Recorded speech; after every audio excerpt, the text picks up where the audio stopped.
voir mon atelier. Yann Marot, j'ai 46 ans bientôt. Je tourne, ça fait 20 ans. Allez, mes premiers copeaux, 99. Peut-être certains avant, mais vraiment ça compte pas, parce qu'ils étaient vraiment pas beaux. Puis après, ça s'est pas arrêté.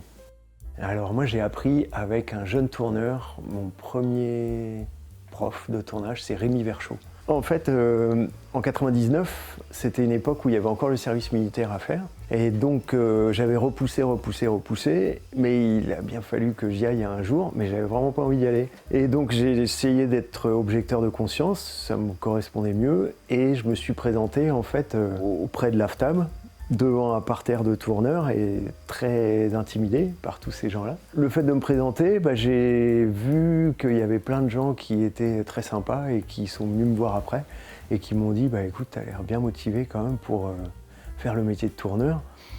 Si tu veux, passe chez moi, et puis si tu veux, passe chez moi. Et j'en revenais pas d'un accueil pareil, quoi, dans une association de tourneurs sur bois. Et Rémi faisait partie de cela. Rémi m'a dit écoute, je donne un stage dans un mois chez mes parents, et puis viens une semaine si tu veux. En fait, ça a duré presque 3 ans, cette aventure. J'ai eu l'impression de faire un apprentissage de tournage comme ça.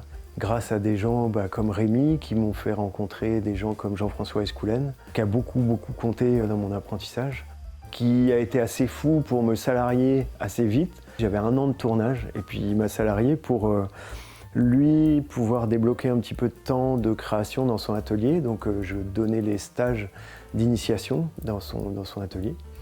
Et voilà, et c'était une grosse pression, mais c'était en même temps une marque de confiance énorme. Jean-François, c'est une qualité qu'il a, en fait, c'est de savoir tirer les gens par le haut, et puis voilà, j'étais victime de ça.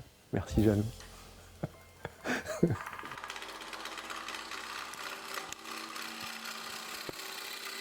En janvier 2003, j'avais voulu avoir un apprentissage traditionnel pour savoir faire du balus pied de table, parce que c'était un apprentissage qui me convenait bien dans le geste. La répétition me plaisait aussi, et puis j'ai toujours aimé le style traditionnel. J'ai pu proposer ce service-là dans les premières années, et donc je vendais mon travail à des clients qui étaient professionnels, des menuisiers, des ébénistes, des escaliers-teurs, des particuliers. Après, j'ai fait de la production, comme beaucoup de tourneurs au début, ça a duré quelques années. Et je continue encore à en faire un petit peu, donc je vendais sur les marchés en direct.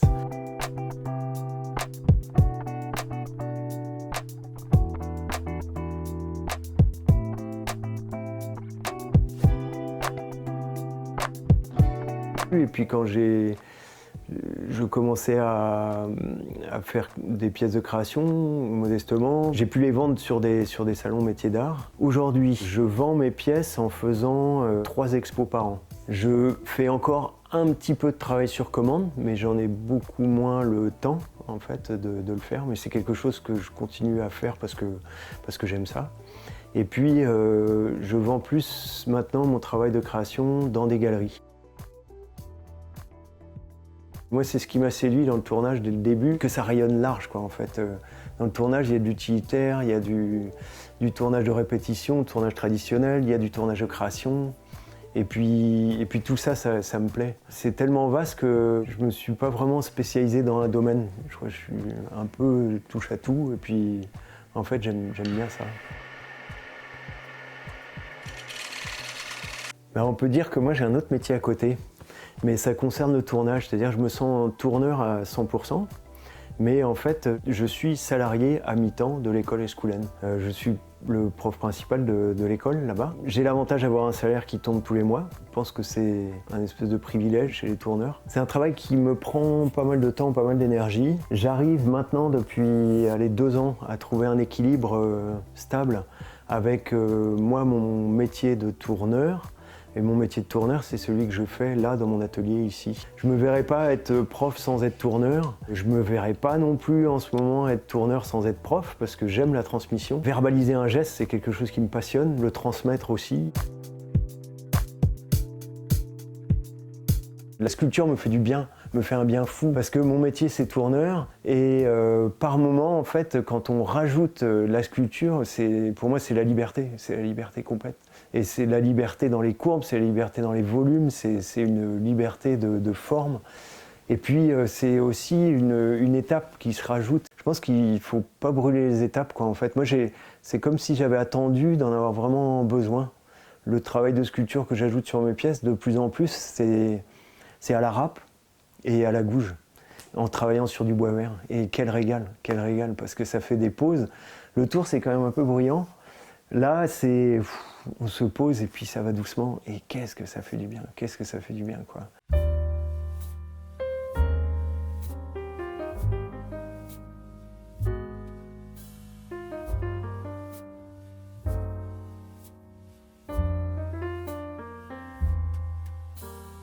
C'est un métier à faire en fait. C'est un métier qui demande beaucoup de travail, comme beaucoup de métiers d'art, et que c'est possible d'en vivre. C'est un discours qui est pas évident à entendre en fait, mais j'y crois vraiment. C'est complètement possible d'en vivre. C'est un travail dans lequel on peut construire une partie de sa personnalité, une personnalité de travail, mais quand même. Et il y a encore des tas de pistes qui n'ont pas été explorées.